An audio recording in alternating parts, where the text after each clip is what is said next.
Good evening and welcome to your Four Lads Monday show. I am not Stevie Clifford, just in case you think he's been to Turkey, got a beard and some hair and a pair of glasses. I'm obviously Rob Fawcett, hosting tonight for a wee change in schedule. Before I introduce my guest, as always, we need to give a quick rundown and a big thank you to all of the sponsors that we have here at Four Lads. That is CBD Oil Scotland, LBJ Consultants, Elite Scooters Scotland, Metaclad, who are our roofing partner, the Aesthetics Lounge by Sharon, Denhay, the quintessential British bacon, as well as our very own Candid. We cannot forget them, can we?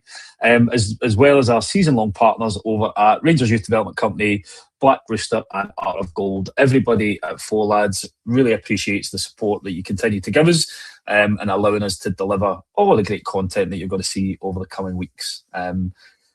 To find out more about all those sponsors, please check out the socials, show descriptions. There's some details of some really good special offers when you mention Four Lads where applicable, and hopefully you can support them too. Now, two familiar faces who are here for the regular Monday night viewers. First up, Kenny. How are you doing, Kenny? I'm not bad, Rob. Thank you for stepping in. And yeah, nice to have someone on with here.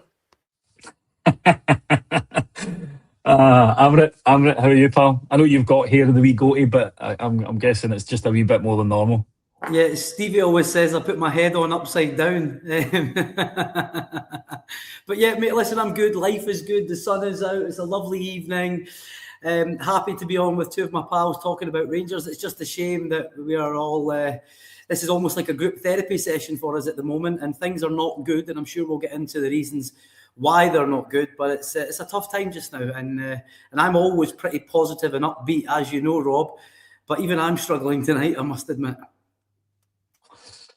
Aye, it is. It's a shame that sometimes we've got to actually talk about the football, and I guess there's no better way than just ripping the plaster straight off and probably just having a quick look back at the Hibs game. And Kenny, I think it's been it's been the kind of norm now that every team selection that we get, there's probably a question mark over what the hell is going on behind the scenes at Ibrox. And I think it was good to see Dragojevic making his first start for us, but it was completely and utterly puzzling that it was at right back. And I don't think any of us in Amrit's pre-match competition is, sticking up Candid vouchers for whoever could predict the team lineup got Dragojevic playing at right back.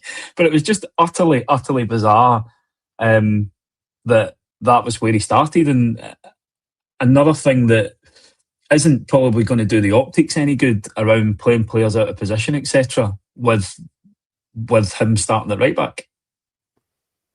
Yeah, you're right. And I think Amrit must have Derek McInnes's mobile number to tell him to stick him there so I don't have to give out any freebies here. But I didn't mind the team. I actually thought, well, if you look at Dragojevic, he kind of ended the game almost at right back, I beg your pardon, on Thursday night. He was kind of playing in there. So I didn't hate it. It didn't particularly work for me. I thought the first half was incredibly disjointed and slow, and we gave the game away. We were very hesitant, giving the ball away the whole time. Can't deal with a break at all, Rangers. I'll tell you that for nothing. We don't know how to deal with a team on the counter. We can't deal with it all game long, and same on Thursday, even the same last week. So we don't have our troubles to seek at the moment. But the team lineup, it's like Rangers bingo or something like that. It's just a picking numbers and seeing where you get, because you can't second guess the manager here at the moment. And I think that's probably, without going too deep into this, I think it's probably a sad indictment of the recruitment, where he's still short in a number of key areas. But to play Dragojevic at right back and have two right backs on the bench is a very telling statement, I feel. Now, we had James Tavernier for 10, 11 years there, and if the best we can come up with all respect to this boy, is Ross McCrory as a replacement, he's not as good a player as James Tavernier is. We know that, but that's not been too disrespectful to the boy. and to the point where he's had a couple of bad games and he can't play him, we know Dujon Sterling can't play 2 games in a week, then our manager's almost been left with no choice, Rob. And he's probably screaming out at the recruitment team saying, look, this is what I'm having to do at this moment in time. So unusual team selection, but I must admit, I'm going to be honest, when I seen the team, I quite liked it. I thought that's more than capable of beating this Hibs side. Unfortunately, we know what happened, but I'll pass it on. Yeah, absolutely. And I guess it's a good point, Amrit, because I think it's the theme of probably the last week or so of the majority of 4 Lads pod has been looking at that recruitment piece. You know, we know we need quality into the team, but we also knew how threadbare we were going to be at the back this season, given the amount of players that we were losing. You know, the fact that Sterling, like Kenny's just said, is unreliable when it comes to injury and being available to play 3 games a week like we are going to have to do at this early part of the season. McCrory picking up a knock, and I'm 100% convinced that he's trying to play through that, and it's not doing him any good because people are slating his performances. It's a real problem at the moment, and definitely something that the club need to rectify quickly. Yeah, mate. I mean, there's so many things that we need to discuss around the squad. It doesn't need keyhole surgery. This whole thing, it's like open heart surgery. It's like a living autopsy that we need to perform on this squad right now. And I'll be honest with you, Rob, our season is already circling the drain.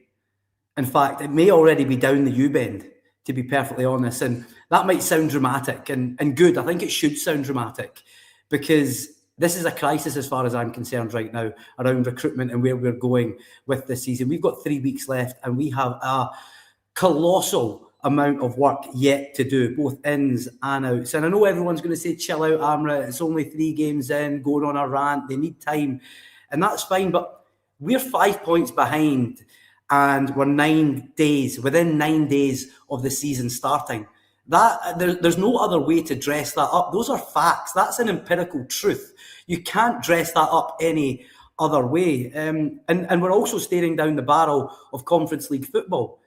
Only 4 months after had we won the league, we would have been straight into the Champions League. So look at that dramatic fall from grace, from the Champions League potentially all the way down to the lowest possible competition in Europe for Rangers. And this is real now, Rob. This is real. And I'm past the illusion and the whole fantasy. I want results and actions, not meaningless buzzwords and apologies and patience and all of that. I'm actually done with all of that. And looking back and reflecting on the game, you know, we had chances. Chermiti should absolutely score that chance. Yokota did fantastically well, and he was the only one for me that gets pass marks yesterday. Okay, Gas came on. I thought he did quite well. So did Asgard coming off the bench. They injected a little bit of creativity. I get that. But Yokota was great. He was busy. Lovely feet. He shows the guy the dummy, gets them to the byline, cuts it back, picks out Chermiti beautifully. Shanks is standing behind him. You're thinking one of you are going to put that in the net. And okay, the guy was on the line and you ride your luck. And then Robbins had a good hit from the corner. But again, it's from distance. Dragojevic had a couple of chances from distance. He hit them well, sweet hits, but not really troubling the goalkeeper.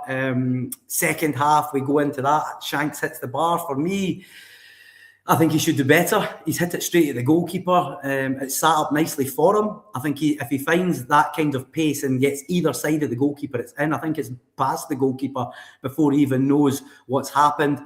He got that header. The goalkeeper, another good save, comes out to McCrory. There was 4 or 5 guys in the box at that time, Rob. And McCrory tries this ridiculous dink up to the back post. There was no one there. There was 4 guys like there on the edge of the 6-yard box. Just pick one out and it's a goal. And it's that decision-making in the final third and just that final piece of the jigsaw which seems to be missing. And throughout the entirety of the game, like nobody was gambling, Rob. Nobody was running beyond. No one was saying, right, I'm going to play on the shoulder and try and get in behind. Everything was in front of Hibs. So all they had to do was sit in with a bank of 5 and 5 and just let us try and play through them. And we don't have the ingenuity, the creativity, the artistry, or the capacity to play through a team that's structured like that. And we've become synonymous for it.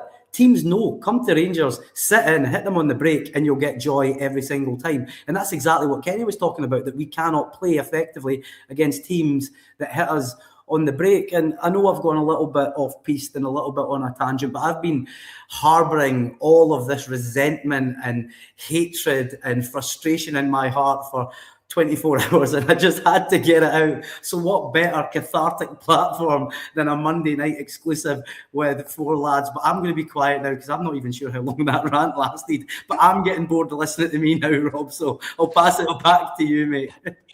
Oh, but it is a good point, mate. Because again, I think the focus is quite rightly has been on the quality that we lack. I think the disappointing thing for me was you look at the comparisons between how the Hibs players were throwing themselves in front of everything, the desire that they had to keep that ball at the net. You compare and contrast that with the defending that we've got in show sometimes, Kenny. It doesn't look as if there's a fire or a hunger there for some of these players to keep that clean sheet, to make it difficult to break us down, to close down the man when they're at a position or the other team's breaking. Hibs personified everything that we should have in our team when it comes to that type of fighting desire. Now, granted, we need quality across that team, but you can't coach the desire to come for those players. It needs to come from them. They need to want to be better.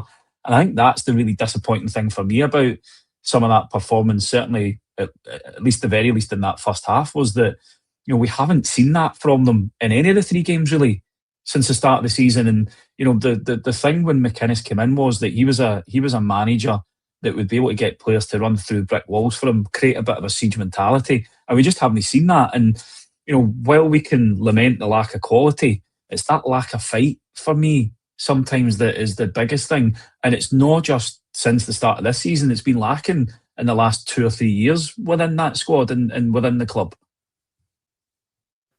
Yeah, you're right. And if we could put our finger on it and nail it down and get rid of it, I'm sure we'd be quite a successful side. But at this minute in time, I don't know how to put this. It's about application for a start. That's what I feel is missing a lot of the time. Work rate isn't 100% there. It just can't be. And for me, there's an actual nonchalance about some of our players that it just doesn't matter enough to them. They don't care enough. And, we might get stick for saying this, and we understand that we're coming on and we're emotional, but the manner of that yesterday, to have 76% possession on the game and to create 2 big opportunities when they've got 24% of the game and they've got 3 big opportunities to score and they win the game, then what are we what is it we're actually doing with the 76% of the ball? And then when you consider that we're not being creative enough, we're not taking our chances, and then you think, how can we look so open against a team that managed to get 24% of the ball? And I don't know what you guys felt, but it was exactly the same for me last Friday and again on Thursday night, particularly in the first half on Thursday night. Yesterday, every time Hibs got within 30 yards of our box, I just had the fear. Genuinely, I thought they're going to score. We're just not defending as a team. It's not just the back 4. It's not just the centre halves. It's not just the fullbacks. It's not the mid. It's everybody. They're not working in tandem. They're not working in unison. They're not a team. They're a bunch of individuals, and some of that will be down to the fact there's a lot of new players. They're still getting to know each other, but I don't find an excuse. I just don't think it's an excuse. Hibs had a number of new players. Dundee United had a number of new players, and they're looking more cohesive than we are. So I genuinely don't know what the issue is. And I'm going to say this again because I must have said it half a dozen times on here now, but Derek McInnes has got a job on here, because until he understands that we as fans have watched certain guys over and over and over again, and we know what they'll do when the chips are down and the pressure is on. And if he keeps persisting with these guys then he'll go the same way as every other manager goes in 6 months. And that's the problem. He has to weed this out right now, and he has to make sure that every single player in that dressing room understands what he's going to demand of them, what the club is going to demand of them, what the fans are going to demand of them. And we'll take, I don't think this has been unfair. I think we'll take, see if we get beat on a day, we'll gladly accept that if every single player that's out on that pitch is giving us everything. And that's where I am at this minute in time. I don't believe for a minute that, and I've felt this for a long, long time, it's not just this at this minute in time under Derek McInnes, so I'm not laying any attachment or blame to Derek here. I just think there's a rot in the club that needs taken out. It just needs taken out, and the quicker it can happen, the better. Because, as I say, I'm fed up watching that same movie. That was almost an exact replay of the game we played against Hibs in May, the last game of last season. It was an almost identical game to watch, and the writing is on the wall. And we've watched this movie one too many times, guys. Yeah, we have, and we can't gloss over it. You know, there are moments in games where it can change the trajectory of what's going to happen, and there was definitely one in the first half. You know, I think we're all in agreement, and most people have looked at that and agreed that it probably wasn't a penalty. I mean, I think the other thing that is really frustrating is that, you know, the ball goes out of play twice. It's a full 2 minutes or so after the incident in the box, Amrit, and yet again we're kind of on the wrong end of what is a 50-50 decision, and it comes back to, it definitely seems like it's easier to give a decision against Rangers when it comes to this sort of stuff, and that's not what VAR was meant to do. It was meant to identify the clear and obvious errors that were in our game and help referees get those decisions right, not effectively re-referee them. And again, flip of a coin, that doesn't go in. We continue to build momentum in the game now. It might not have changed the result, but there is definitely, and it was echoed at the shareholder meeting today, definitely something that needs to be done about holding officials to account when it comes to some of these decisions that we're getting, and certainly making wrong in the eyes of the majority of the footballing world. Yeah, it just feels that we're having the same conversations every season. We've been talking about this for years now, that as far as I'm concerned, that there's only two real possibilities here. Either, and I need to be careful how I phrase this. Okay, what I'll say is, someone said to me that there's only two possibilities. This is not something that I said. This is what someone said to me, and I'm just relaying that information. And it's not the opinion of four lads official. Exactly. Anything. All of those disclaimers, yes, absolutely. So someone said to me that there's only two possible reasons for what's happening. Either the referees are incompetent, or there is corruption flowing through the organisation. That can be the only two possible outcomes.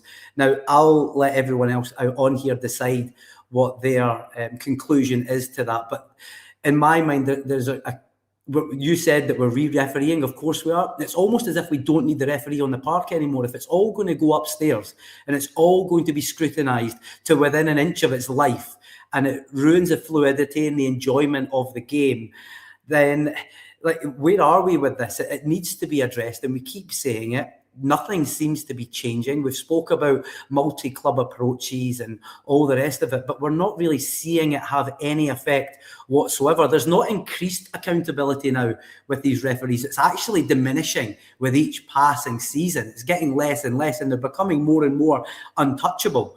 So it's gone the other way. They're like polar opposites now. So I'm really at a loss of where we go. But for me, it was absolutely not a penalty. It was a coming together of two players. People have said it, and we've heard it on every other podcast going, if that constitutes a penalty, then you are awarding multiple penalties in every game across the entire league every single week. There wouldn't be any other goals apart from penalties if that constitutes a penalty, in my opinion. But just building on that, at the same time though, Rob, why does it take a calamity such as that penalty, such as going behind? Why has it always got to be a catastrophe for Rangers before we get the finger out and start playing? We should be erupting into games. We should be destroying our opponents with intensity, with purpose, with an unyielding and unbearable fire that doesn't go out for 90 minutes from the first whistle into the last. That should be our mental state when we go out onto the park, and it's simply not. And you made that point. I mean, where's our defiance? Where's the sovereignty that comes with being one of the few who have been blessed enough to play for our institution? Where is that? It's just evaporated. We tiptoe into games and we allow them to run away from us, and then we find ourselves frantically trying to claw our way back into games after it's run away from us. And most often, it's too little, too late. And Kenny made the point about the motivation, about the application, about the attitude of the players. As far as I'm concerned, these players shouldn't need motivated to be winners. If you need motivated to be a winner, then stay a bloody loser all your life. But do it away from our club. Do it somewhere else. Don't do it here. We don't need that. And I have no doubt that Derek McInnes is motivating these guys in the dressing room. Absolutely, I believe that, 100%. But when they're going onto that pitch, there's a disconnect. There's something that's not happening. Are they leaving all the information that they're receiving, and all the motivation and all the encouragement? Are they just leaving that in the changing rooms before they come out? I don't really know, but there seems to be an apathy, a complacency, and almost an entitlement in these players. And there seems to be a stream of mediocrity that is poisoning and running through this entire squad just now, where we're saying that less than 100% is acceptable. It's almost as if they've reconciled it that way. And that needs to change, and it needs to change blooming quickly. And if it doesn't change, get me in there and I'll give them both barrels. I'll turn the phasers to full Malky and I'll get into them, because I think they need it. They all need, every single one of them needs a rocket up their backside and get them moving before the season runs away any further from us than it already has done. Yeah, it comes back to probably some of the chat that we've had in our group chat today, Kenny, around the captaincy and some of the questions levied at him. I think Shankland made the point when he was in his presser, getting appointed captain, saying that most players these days don't kind of react to the in-your-face captains that we're probably used to growing up, like your Barry Fergusons and even before that, your Goffs, etc., who would probably grab a player by the throat in the dressing room and hold them to account. It's a completely different era, unfortunately, and players don't respond to that. But there's got to be a way that collectively as a group they can motivate each other and hold each other to account. Just like Amrit says, that when they step over that white line onto that pitch, that regardless of what they do, they will give 100% for that jersey. They will chase and harry and fly into the tackles and pass the ball to a bloody teammate. The thing that really frustrates me at the moment is that the very basics that all of these players who are getting paid for, a handsome wage, can he do the basics? And it's that I think the majority of fans are really, really frustrated about. Now, granted, more quality will come into the squad. Some of these players will begin to go away. Derek McInnes will learn the players that he can actually rely on and he can actually trust, and we'll start to see a different type of Rangers, hopefully. But in the short term, like McInnes said when he first came in, and like Shankland said when he was appointed captain, they've got to find ways to win. And if it's winning ugly, it's winning ugly, but they've just got to start winning. Yeah, again, that's true. Were Rangers unfortunate not to take something from the game yesterday? Absolutely. They were the better side. There was no question on that for me. However, defensively, we are as ropey as it gets. So until that gets sorted, you need to build a foundation there. And as I say, I'm not blaming the back four. I just think that defensively as a team, we are dreadful off the ball. We're just not a good side off the ball at all. So that needs addressed. On the motivation, on captaincy and stuff like this. To be honest, I don't care for this shit. To be honest with you, I'm actually bored of listening to it. I've watched it far too long. I've been told for years that Tavernier's a new kind of style of captain. He's not one that's hugely vocal or anything like that. So you can accept that. Now we're saying Lawrence Shankland is kind of similar, and he's telling us that the younger boys don't really go for that. The reason the younger lads don't really go for that is because it stopped. The prime example is something very similar to us is Man United, who always had that kind of shouty captain, and look at the state they're in over the last few years. And they're getting their act together now. But the point I'm making is that the modern footballer gets far too much money. These kids are all millionaires at 20 years of age, 21 years of age, and shouting and bawling isn't going to motivate them. So we have to find a way of dealing with that, and it has to be a modern way of dealing with that. However, I hate to do this because I don't want to just fire back at this all the time. Andrew Kavanagh mentioned something about this today at the shareholders meeting, where he turned and says there's an awful lot of background work goes into the signing of players and the character and the personality and the major characteristics that they have, and trying to get the right type of person, not the right type of player. Players will have the same ability. It's the character that we're trying to find, but we're doing a shit job at it. Let's not kid ourselves. We're being very, very, very poor at this. Now, the owners have been they've fronted up about that today. They've said there's been many, many mistakes. Jim Gillespie's talked about it. We're trying to get a Rangers culture, or a culture within the club, back that we feel we've lost. But I keep saying this. And again, I don't want to hark back to bygone eras, Rob, but I think an awful lot of us as supporters still take the 90s as the halcyon days, and that's what we should do. But unfortunately, it's 35, 40 years ago. And modern football's a different game now. So we're going to have to get with the new modern times, if you like. And I just don't believe it at this minute in time we're anywhere near there yet. So I just don't buy into this captain stuff. That's kind of the long and the short of it. You've got to be able to motivate yourself. First and foremost, every morning when you get up, lads, I'll guarantee you to get yourself motivated to go and do your job and deal with your family and do what you have to do. These guys are failing at their job. And it's a motivation effort, because nobody's going to tell me that the squad that Rangers have, with the ability that those players have, should be struggling to win half their games over the last year in the Premier League. And that's the issue. It's a motivational situation that needs addressed. So we'll leave Hibs behind with the final comment for you both, just on what we think is going to happen next, I guess, in this movie, because we've obviously got the second leg of the European game coming up on Thursday. Imperative that we overturn that 2-1 deficit at Amrit, and that we get that over the line. We'll obviously talk a wee bit in a minute about some potential new players that might be part of that. But like McKenna said, I think in his press conference, he understands the frustration of the last 15 years, and he's not asking for patience.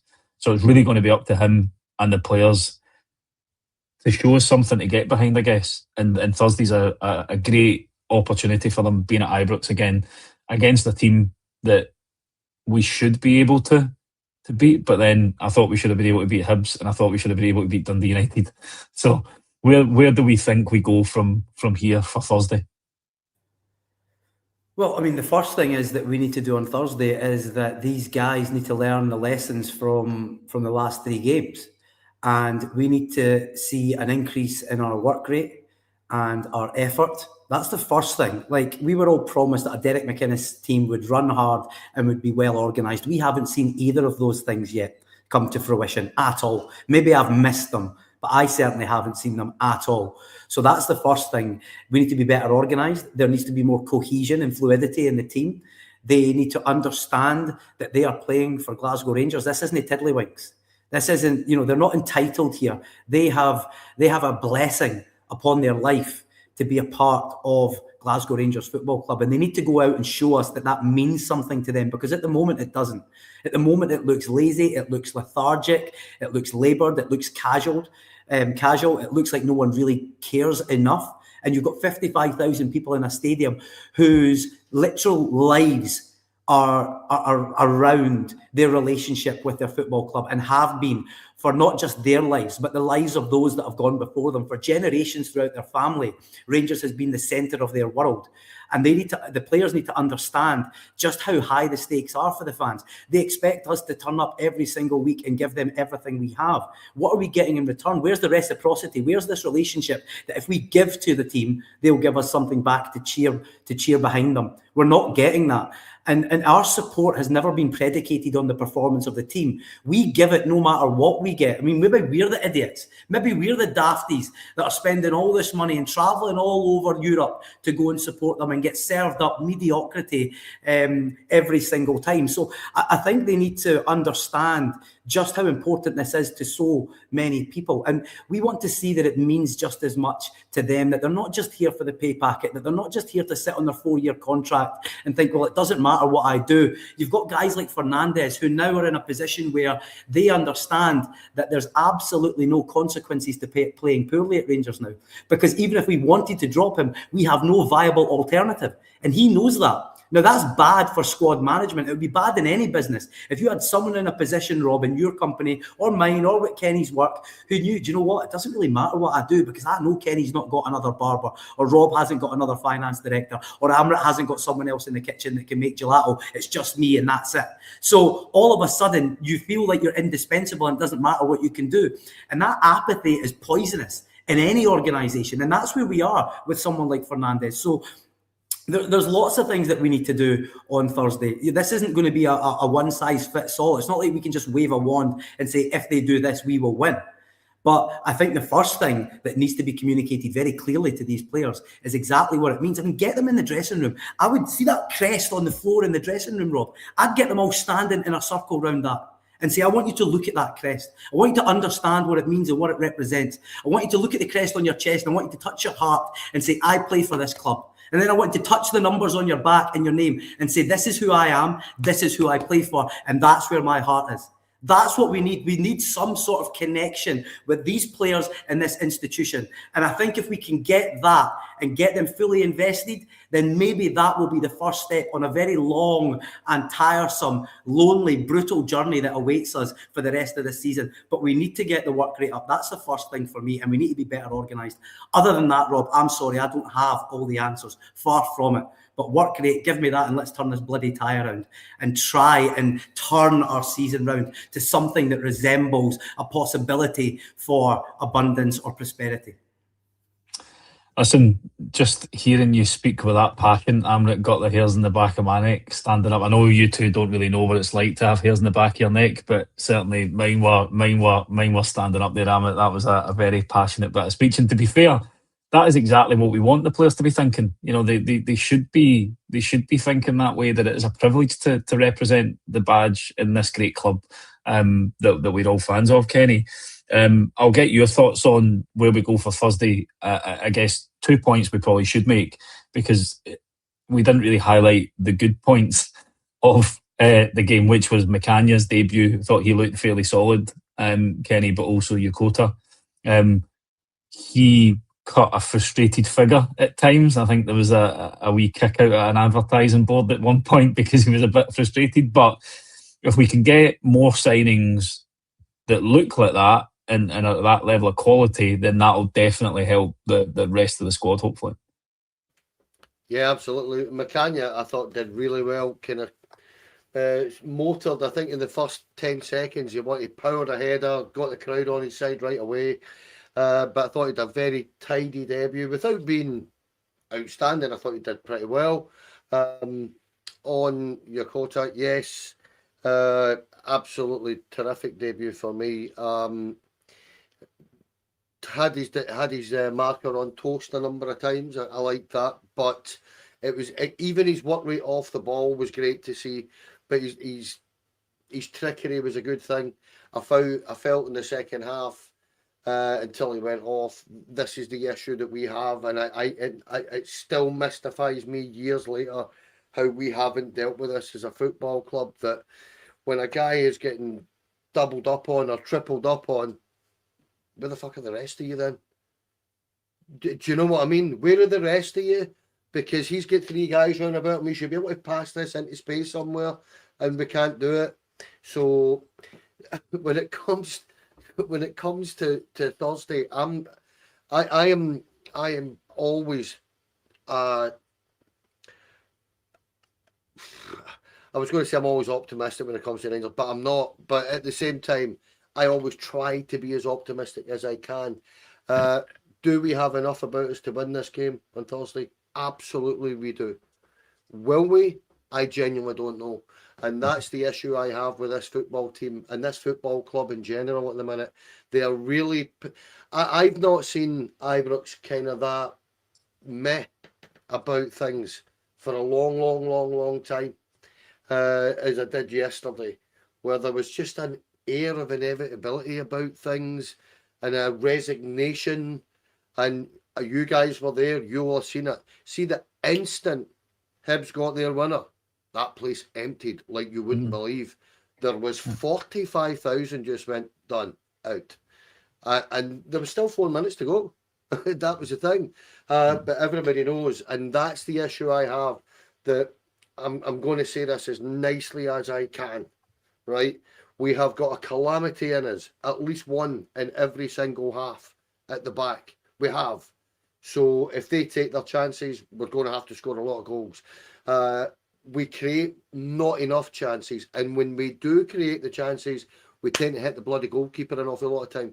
So that's our issue. We need to start bucking our ideas up big time on that football pitch. Take your chances. Be lethal. Lawrence Shankland.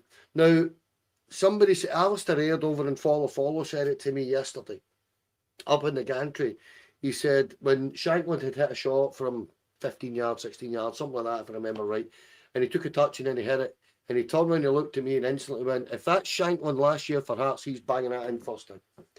And there's your issue. It's stuff like that where, for whatever reason, that shirt that we wear is incredibly heavy to a lot of players, and it just drains the confidence out of some guys. So we have to find a way of getting that confidence. And this is the issue that we have seen for years, guys, that when we go on bad runs, we go on bad runs. Ask yourself a genuine question. When was the last time you seen Rangers and went, my God, we were brilliant today? Because I can't remember it. Aye, it's been a while. Hopefully we can say that as we begin to bring more quality. I think, and more hope, I'm saying that than belief at the moment, Kenny, to be honest, because it's we're only 3 games into the season. I don't want to kind of get too negative too quick, but we can at least talk about some positive stuff, which is transfers. I guess, Amrit, the first one up is, and I know I'm absolutely going to butcher this boy's name, Queb Driush from PSV, all but agreed by the sounds of it. Rumours that the player is flying over for medical tomorrow, so hopefully there'll be some movement on that. Obviously, Chris Jack reporting that there's kind of a fee in excess of £7 million, and it sounds as if there's been a 4-year deal agreed. I always hate when you get the stat breakdown and the radars for players, because I've always just been somebody that's looked at them and decided whether they're going to be good after 5 minutes and playing for the Rangers jersey. But seems to be quick, agile, got pace about him. I guess the only concern from some of the stuff is the traditional low block he might struggle with. But I think it's somebody made, in fact it might even have been Kenny, the comment made that teams don't actually sit back against us anymore because they can see they want to attack us. So it might actually be all right as a signing. But if we get him over the line, then that's certainly a signing of intent. £7 million plus on a left winger, to give Curtis a wee bit of competition over on that left hand side should at least be a good addition.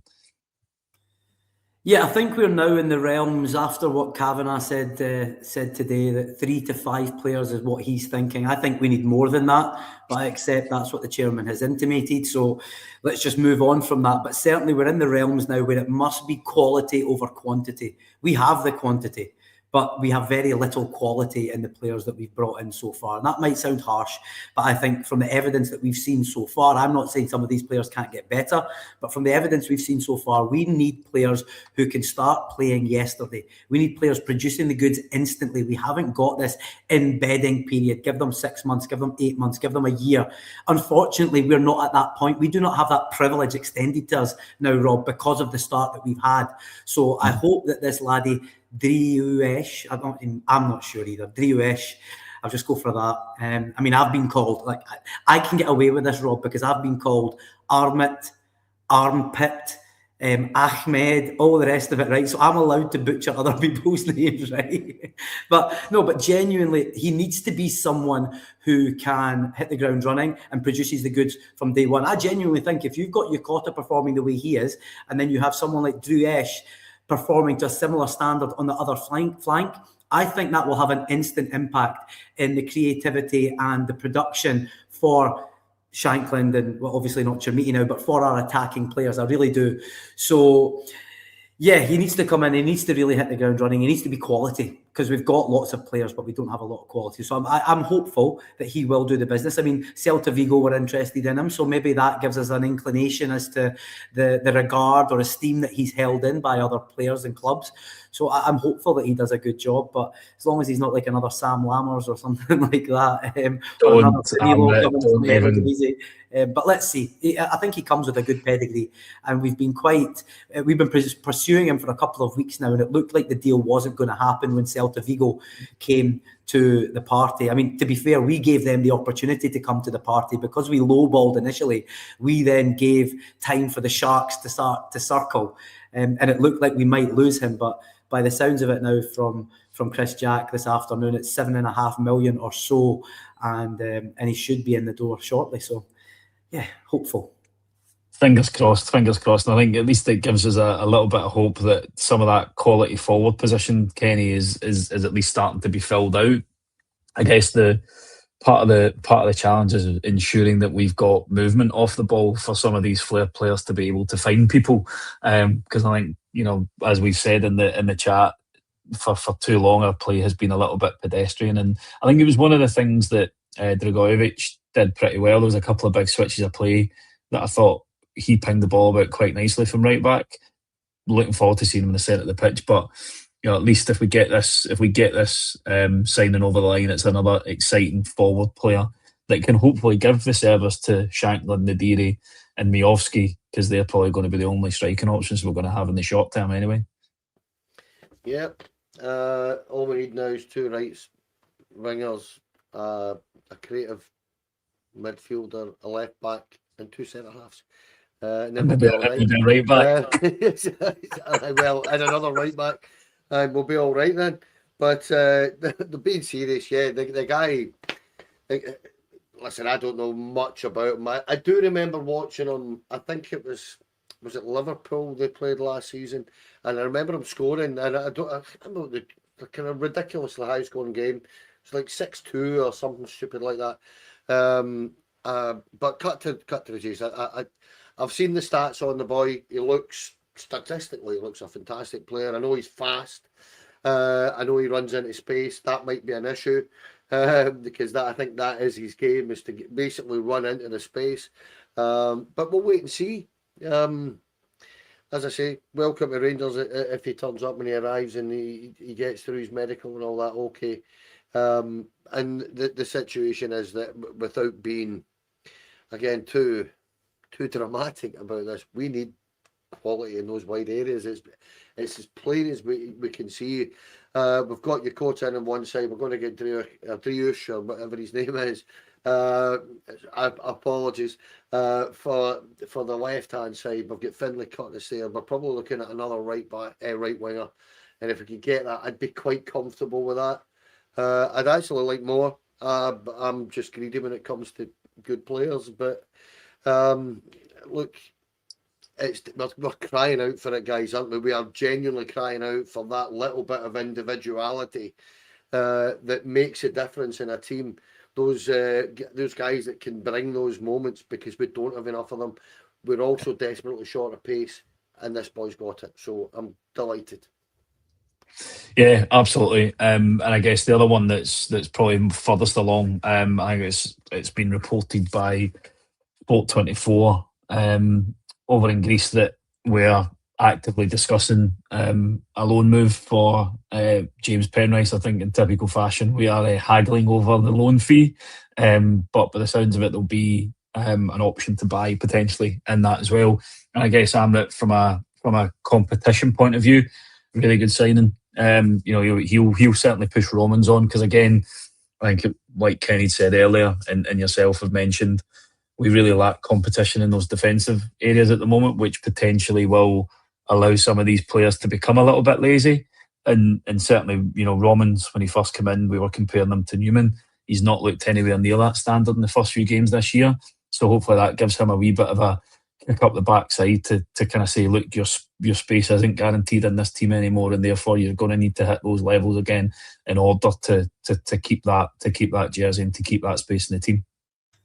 Yeah, Rob, the Penrice rumour is one that just hasn't gone away. I know there was some talk in January, which obviously we didn't get over the line, and then again at the start of the summer it started. It went a little bit quiet recently, and now it's sort of re-emerged again.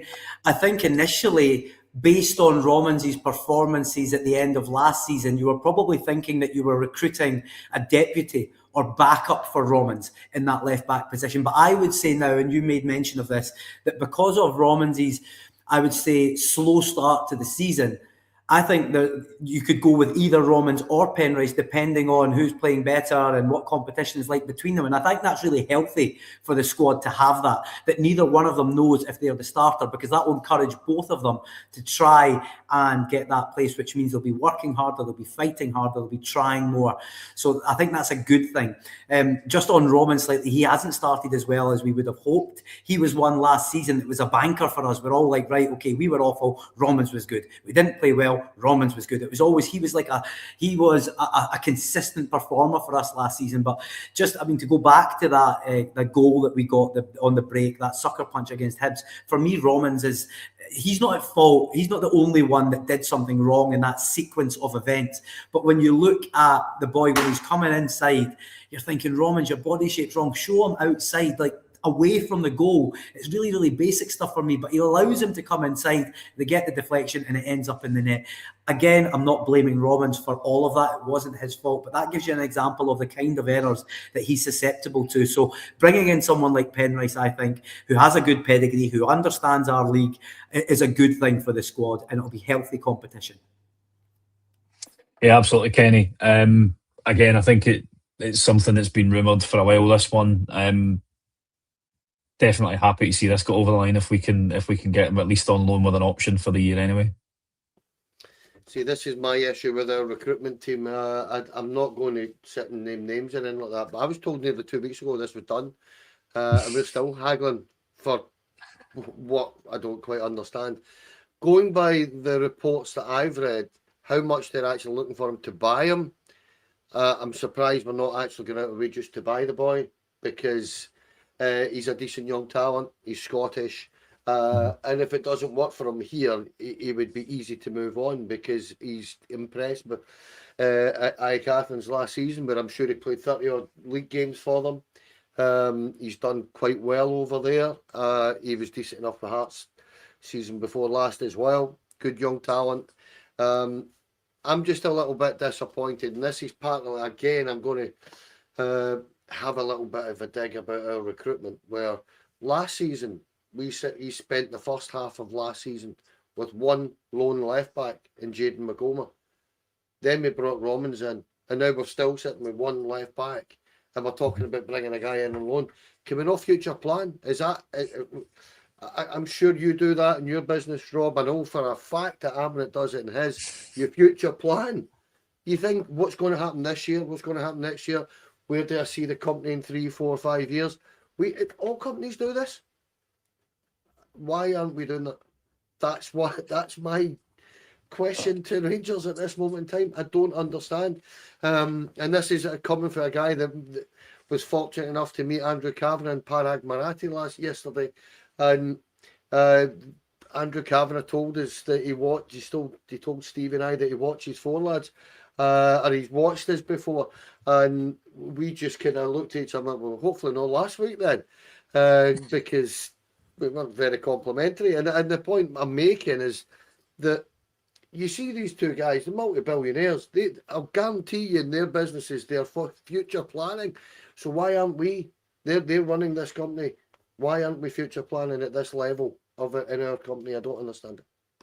Yeah, and it's one of the things that's now people are turning their attention to is that recruitment team and looking at the role that they've played in helping McInnes get the team ready for the start of the season. Yeah, we all knew where the gaps were going to be. We knew how many players we're going to need to turn over. I think the other challenge, and we'll talk about this as well, is we probably also need to thin that squad quite significantly. You know, we've got a bunch, 275 midfielders now in the squad. Obviously, there's rumours that Diamandi might be off to Turkey. I would ask both of you how you would feel about that move and losing the star that is Mohamed Diamandi, but I think we'd probably all volunteer to drive him to Turkey if it meant getting rid of him for the £4.5 million that is rumoured to be the fee.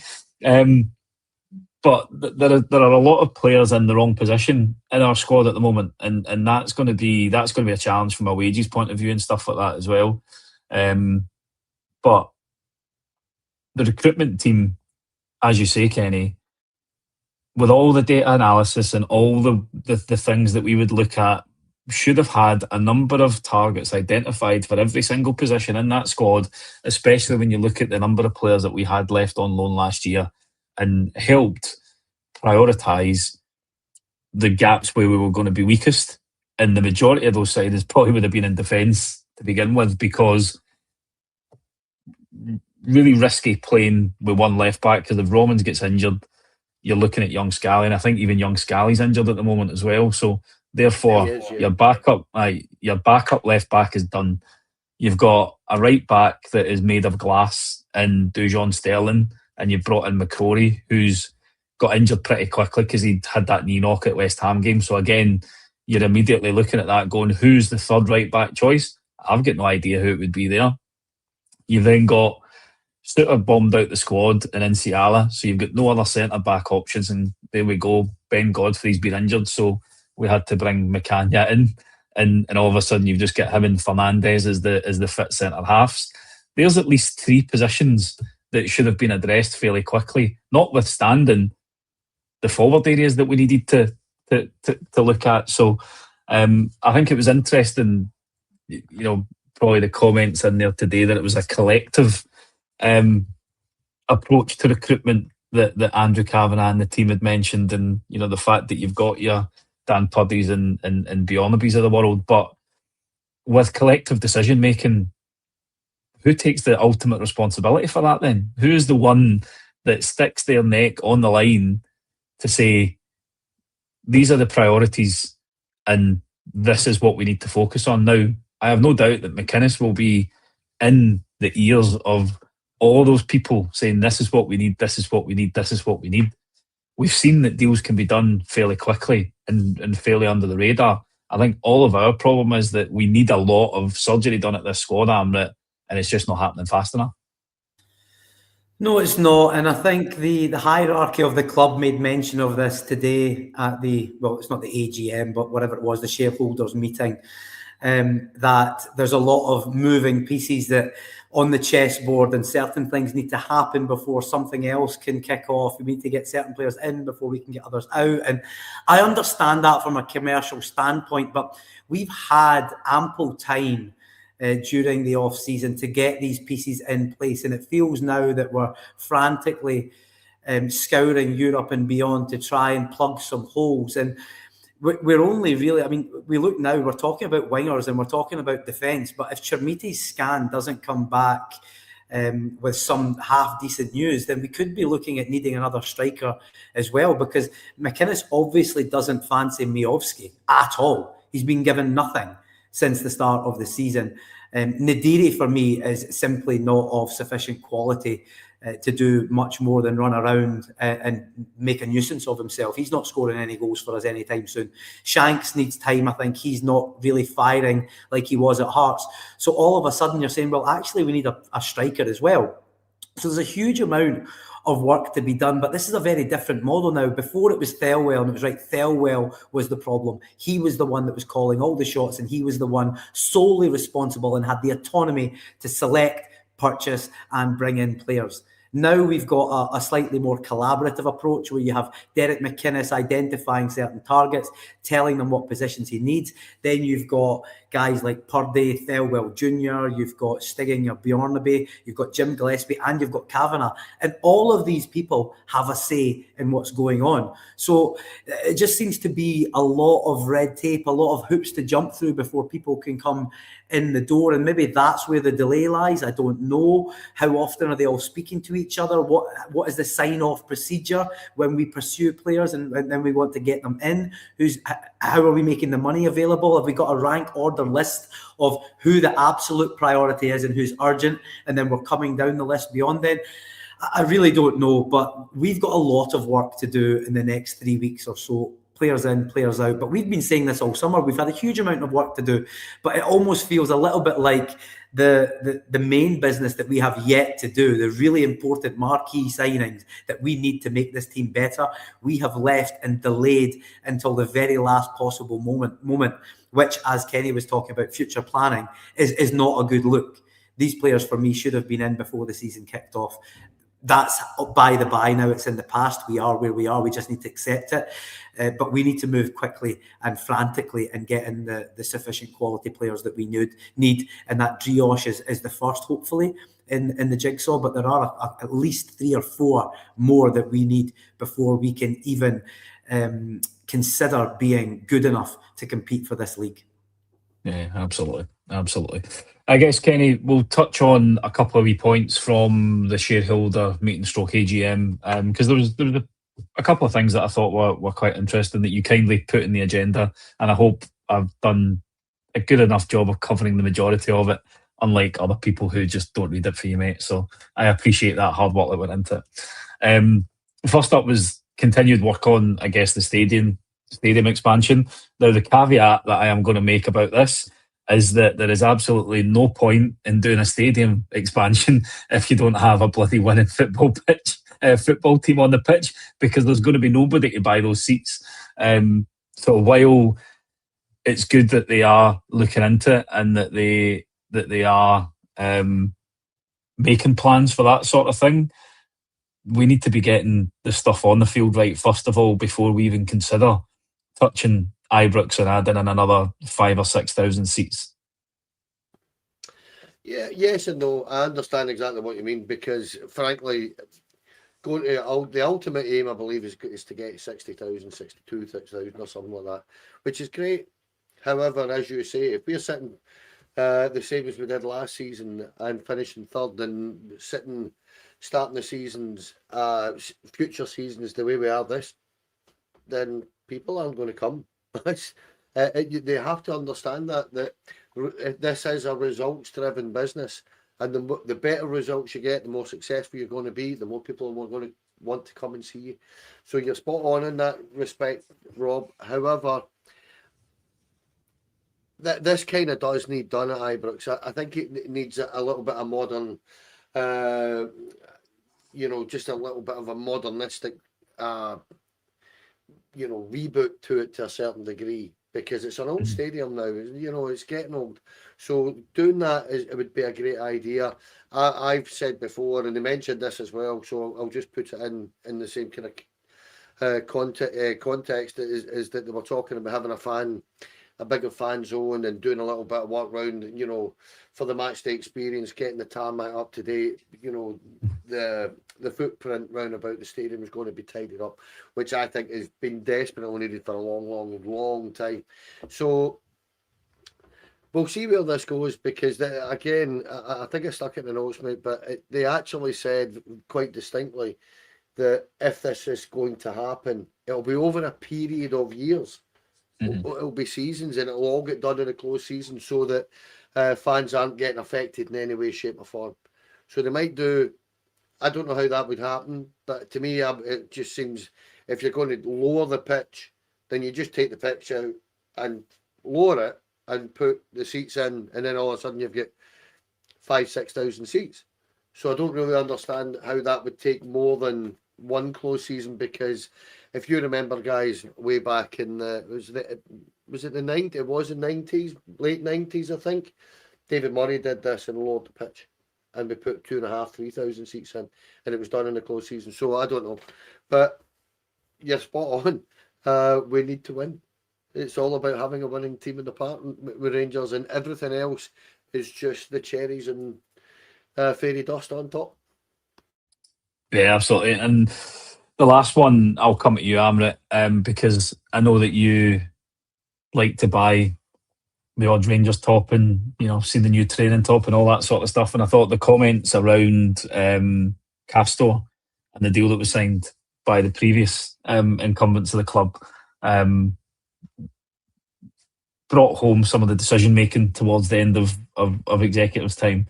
The fact that they wouldn't, you know, it was one of the big things that they looked at as part of buying the club, and the fact that they wouldn't have signed certainly an 8-year commercial agreement with an organisation like that, because I guess it ties them in and limits their ability to make money with having that long-term agreement.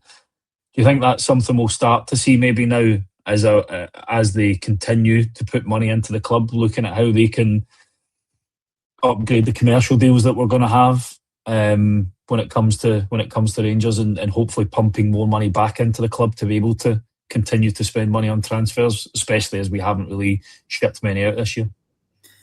I think that was something that we were all led to hope for, wasn't it? When the 49ers came in, we thought that we've got this American model of sponsorship deals and associations and relationships with big brands. That's the way they do it in America with all their football, hockey, basketball franchises. So we felt that that model would be adopted with Rangers, and we were all very hopeful that that would be the case. But it's yet to come to fruition. I think it is something that we would want to encourage investment in our club. Of course it is from a commercial point of view. If you're Andrew Kavanagh or Parag Marathi, you're looking for big businesses to come and invest in the brand that is Rangers, especially given the pool that we have, not only here in the UK, but worldwide. We are a worldwide business. We are multinational. We've got fans in every corner of the globe. There's no question about that. We are one of the top probably 10 or 15 clubs that are supported all over the world.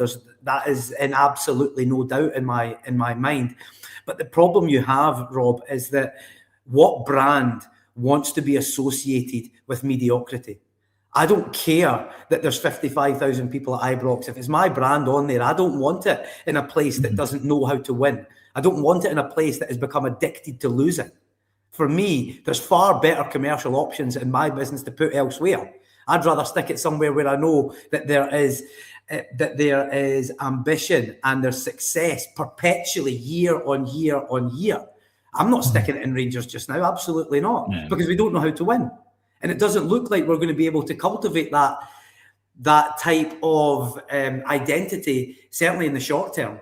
So until Rangers start winning, everything's predicated on winning, Rob. Everything, the stadium, the extension plans, the match day experience, the Castor deal getting bummed out and then putting in somebody like Nike or whoever else. All these things are predicated. The bedrock, the foundation of all of this is success. And without success, these things don't even matter, nor will you be able to attract them.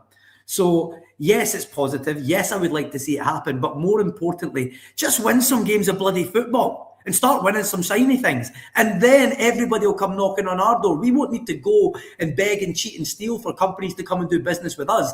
They'll be knocking down our door. But we've got to start winning.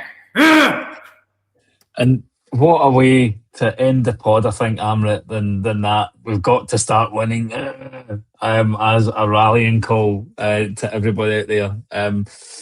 I just need to say a massive, massive thank you to everybody that has been watching us live tonight, but also to all of the sponsors that we've got here at Four Lads. CBD Oil Scotland, LBJ Consultants, Elite Scooter Scotland, Metaclad, who are our roofing partner, the Aesthetics Lounge by Sharon, Denhay, your quintessential British bacon, as well as, of course, our very own Candid. And I saw somebody in the comments saying would they deliver to Ayrshire. I'm pretty sure if the order was big enough and he could keep it frozen, then absolutely he would do. As well as our season-long partners over at Rangers Youth Development Company, Black Rooster and Art of Gold. Again, we really do appreciate all the support that you give to the pod. Kenny, as always, a pleasure to be on with you again. Thank you very much, and I appreciate you guys letting me host you guys this evening. No, very well done indeed, mate. Enjoyed that. And these podcasts after a defeat like this, we know there's certain individuals all over the comments and they're all tuning in and all that, and they're always very, very difficult. So, yes, quite a constructive pod. At the end of the day, all we want to do is see Rangers win. That's all we want. Win. As Amrit just said, it's all we're looking for. Just get your fingers out, boys. That is it. And I think there's a common request, Amrit, and whether if Mr. Kavanagh is watching Four Lads tonight, then Amrit is available for pre-match speeches and motivational talks to our squad. He'd be more than happy to come along and deliver that. And I think it's definitely something that'll probably get clipped up by Scotty after the show, mate, because it was a great bit of content, and it certainly got me going. Thank you as ever for, while being a frustrated figure, still being a massive positive influence. No, thanks, mate. Sometimes I know that the comments and people laugh and joke about it sometimes, and I know I do get caught up in the moment sometimes, but it's only because the depth of emotion that I feel for this club is just such a huge part of my life, as it is for so many Rangers fans out there, the thousands and thousands that support Four Lads, and we are eternally grateful to all of them. We share their pain, we share their joy. We know that we wouldn't be on this platform without their support. We only exist because of them. So for that, we are eternally grateful to each and every one of them. And I hope that they enjoy the content that everybody on Four Lads tries to provide. We've all got our own quirks. We've all got our own personalities. There's things that we do. And we just hope that everyone enjoys the variety that we're trying to bring. But thanks to everybody for enduring my my long speeches. You know, we will fight them on the beaches and all that kind of stuff. But yeah, it's been great, guys. Rob, thanks for having me. And Kenny, as always, an absolute pleasure, mate. Thank you. Absolutely.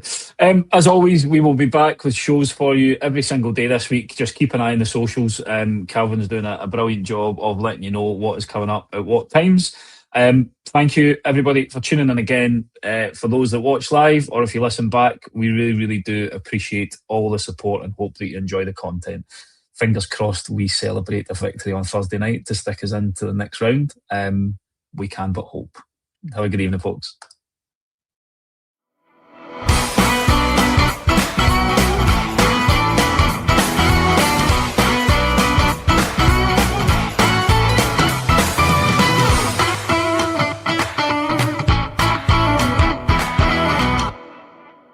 The Four Lads Rangers podcast is proudly sponsored by Candid, LBJ Consultants, CBD Oil Scotland, Elite Scooter Scotland and Metaclad, Four Lads exclusive roofing partner. The Aesthetics Lounge by Sharon, Denhay, the quintessential British bacon. Thank you to all our sponsors, and in partnership with Black Rooster, Art of Gold and Rangers Youth Development Company.